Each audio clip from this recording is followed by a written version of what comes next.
Good day sa inyo mga Lodi. Nagbabalik na naman si Agent 27 Rider. So ngayon araw is Tuesday, Martes, October 28, 2025. So ang topic natin ngayon mga Lodi is regarding sa kakaliwa muna tayo. Regarding sa flood control ang topic natin ngayon mga Lodi sa araw na to. So tatalakayin natin regarding sa update sa nangyayaring investigasyon ng ICI tapos mga senador sa flood control na nangyayaring corruption. So yung gusto kong talakayin natin ngayon, gawa ng nakikita natin hanggang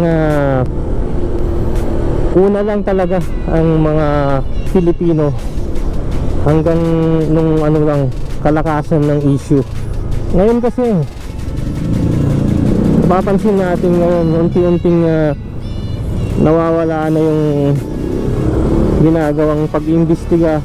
Tapos yung mga involved na tao, so yung mga involved na tao na dawit dun sa mga corruption na nangyari ng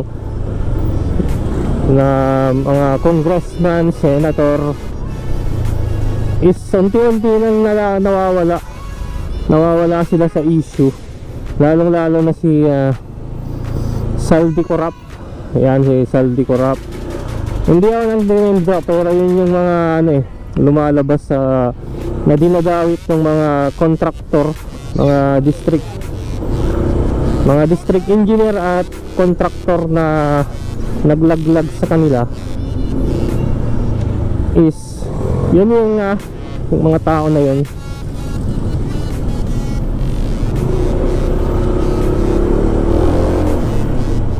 Yung mga tao na yun, yan si hindi ako nag-name drop pero yun yung mga involved eh. Yan si dating House Speaker Martin Romualdez. Yan.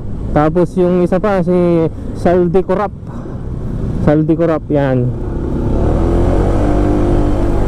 Yun yung mga dapat nating pagtuunan ngayon ng pansin at reaksyon. Bakit nawawala na yung investigasyon?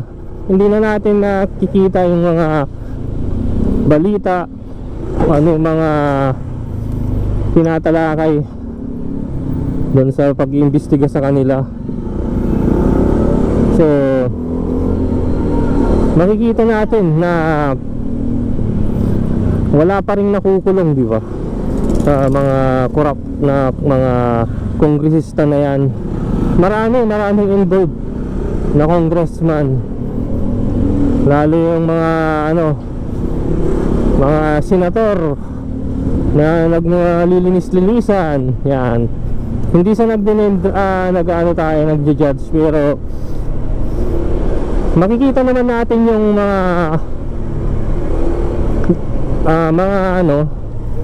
mga contractor, mga district engineer na iisa lang talaga, pare-pareho yung mga binibitawan nilang mga sinumpang salaysay sa mga dinadawit nila. So yun, bakit ano nang nangyari?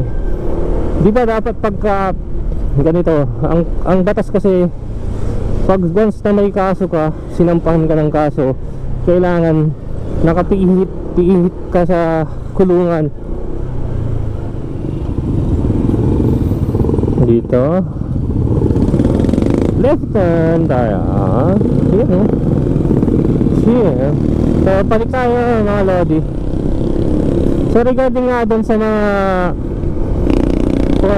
kongresista, senator, house speaker na dawit sa kaso na bilyong kaban ng bayan na nakorrupt nila, is wala pa rin talagang nakukulong, wala pa rin talagang yung tawag dito na pihit sa kulungan dahil involved sila sa bilyon-bilyon.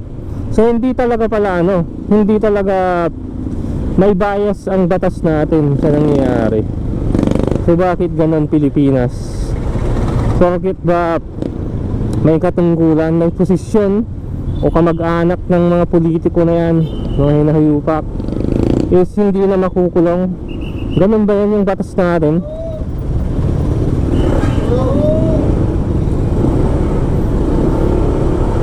Ganun ba talaga yung batas ng Pilipinas? May bias? So nakakalungkot na isipin, diba? Nakakalungkot na isipin na pag maliit kang tao, wala kang kakayanan, wala kang kakayanan kumuha ng abogado, wala kang kakayanan regarding sa mga pinansyal, is kawawa ka talaga. Wala ka talagang mapapala, makukulong ka na agad. Samantalang yung mga hinayupak na mga politiko na matagal na sa gobyerno, na nanunungkulan, na wala pa rin talagang, sabihin natin may napasa ka ng batas pero wala ka ba puro mas malaki pa yung kinukulimbat mo sa kickback mo habang nasa gobyerno ka, is wala din, useless din yun. Ang batas pala is pang para sa mahirap lang. Kung mayaman ka, hindi ka talaga makukulong. Ganun ba yan?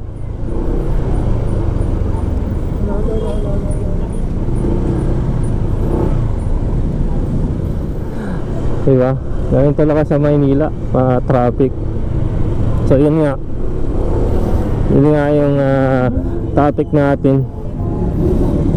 Kasi kawawa naman yung mga sa Pilipinas, kawawa naman yung nakukulong na nagnakaw lang ng sardinas, nagnakaw lang ng mangga, bunga ng mangga, kinulong, diba? Samantalang yung mga hayop na buhaya, crocs sa natin, sa gobyerno natin na nandyan pa hanggang ngayon, is walang nakukulong sa kanila, diba? Nakakalungkot mga kapwa nating Pilipino. Kumbaga lang na tayo, kumbaga pinapaikot-ikot lang tayo, niloloko lang tayo ng gobyerno. So ganun pa man, ito lesson, chance to experience na naman sa atin, lesson na naman sa atin to. Bakit? Kasi hindi natin sinisisi ang lahat, di ba? Ang nakakalungkot dyan, alam naman natin nakulong na involved na sa plunder, sa corruption, bakit binoboto pa rin nyo natin, di ba, mga Pilipino? Tignan nyo na ang natin, sitwasyon natin ngayon. Kawawa ang Pilipinas, mga kapwa natin Pilipino. Kung hindi pa rin tayo nagigising, kakamayan ka lang, bibigyan ka ng 500, dasawan ka lang ng budots, ibuboto mo na, di ba? So yun, na traffic na. Pinapatay ko mga lods kung congested siya, yung hindi tayo makakabante, kasi sayang din yung memory, sayang din yung oras ng natin, video natin. Na-stuck lang tayo. So yan, tuloy-tuloy na tayo. So ginagawa ko tong video na to for awareness. Hindi tayo nangongontra ng mga politiko or mga kalaban na kumbaga wala tayong kinukontrang politiko dito. Pumapanig lang tayo sa katotohanan, mga lodi. So ginagawa ko tong video na to para lang for awareness, para alam natin yung nangyayari sa Pilipinas. Kasi nga ginagago na tayo talaga ng mga politiko. Hindi natin alam, hindi natin namamalayan, hindi natin talaga na tutunugan yung mga ginagawa nilang kagaguhan sa gobyerno. Pero yung mga proyekto na finish project na sinasabi ni Alo accomplish project, eh wala naman mga lodi. Makikita nyo, mas makikita nyo naman sa progression ng mga bawat lugar, di ba? Tignan nyo, pagka umulan, di ba? Pagka umulan, sabihin natin kahit hindi malakas, basta umulan na tuloy-tuloy, napapansin nyo sobrang bahain, lalo-lalo na dito sa Metro Manila. Kaso yung pondo, di ba yung pondo ng yan yung DPWH na yan, nagtarantado, nag-aago na DPWH na dati na yan, na marami ng kinalumbat na kaban ng bayan.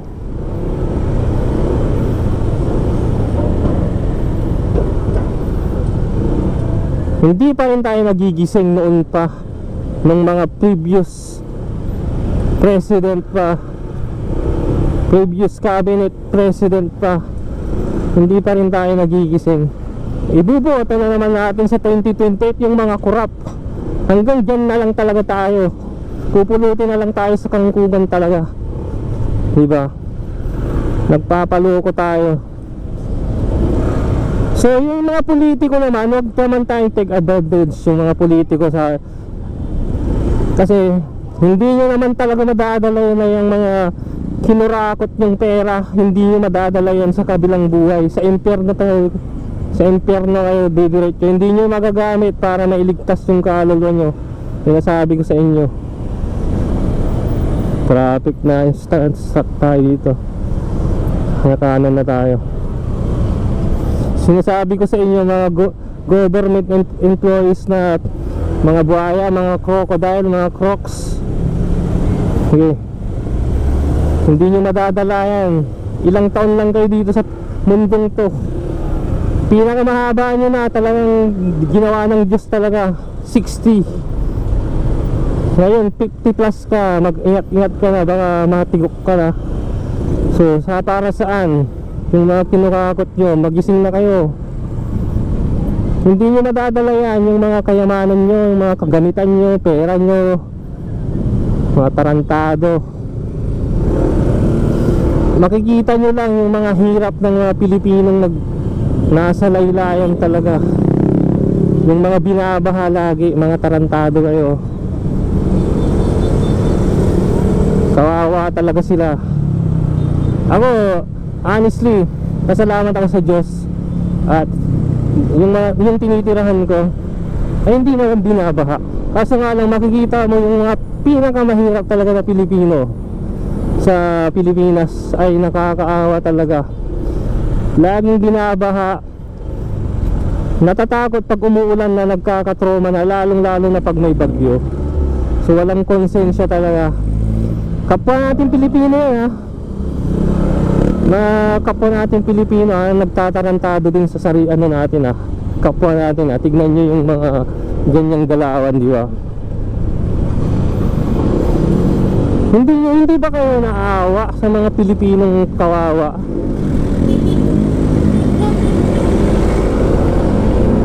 Yung mga Pilipino na naghihirap, yung mga crocs sa gobyerno, hindi ba nakokonsensya na nakikita nyo kayo gumagastos kayo, lumulustay kayo ng milyon-milyon, ha?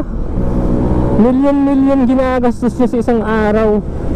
Nahayop kayo, tapos yung kapwa nyo Pilipino halos magdildil ng asin. Hindi nyo namamalaan yan, ha? Magising na kayo, kasi buhay pa kayo mga crocs. Yung kaluluwa nyo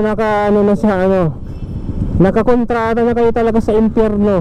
Kung paano kayo paparusahan dun sa impyerno, walang katapusang paghihirap ang mangyayari sa inyo dun sa impyerno. Tandaan nyo yan mga crocs. Ay, mga crocs dyan, mga involved dyan, mga senator, tapos yung saldi kurakot na yan, bilyon-bilyon ng kinurakot nyo sa bansa. Nakakontrata na kayo, sinasabi ko sa inyo, sa impyerno. Paparusahan kayo dun ng walang katapusang paghihirap. Kala nyo mabubuhay kasi kayo ng habang buhay, eh. Kaya kampante kayo, eh. Tara na, tutuloy na natin yung ano natin. Yung nilalabas ko lang din kasi to mga lodi, kasi nga tayo na normal lang na Pilipino, sumasahod araw-araw, di ba? Nagsasakripisyo tayo araw-araw para kumita lang ng tama. Tapos may malalaman ka na lamang talaga, lamang na kapwa mo na nagnanakaw ng kaban ng bayan, na hindi naman niya pinaghirapan. Tapos ipapakain mo pa sa pamilya mo, boy. Ang ano mo, ninanakaw mo, boy, ha? Ipapakain mo sa pamilya mo yung ninanakaw mo na hindi naman sa'yo. Ay, sabi ko sa'yo, buti hindi nasusukain kumakain. Tapos ipagyayabang nyo pa sa social media, na ito yung mga ano nyo, ari-arian nyo, makakupal kayo.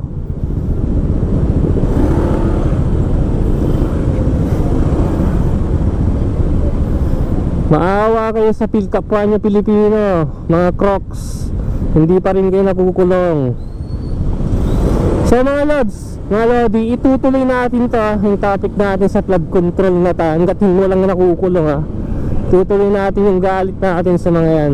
Magbablog pa rin tayo tuloy-tuloy para magising yung mga Pilipino. So mga lodi, bukas na lang natin itutuloy yung topic natin sa flood control. Tuloy-tuloy natin to. So dito ko na tinatapos yung para sa araw natin na video na to.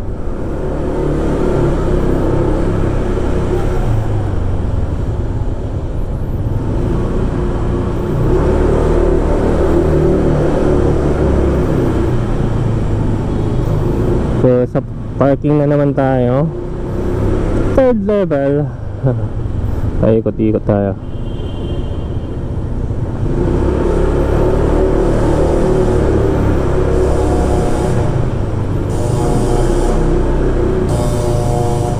Fifth level.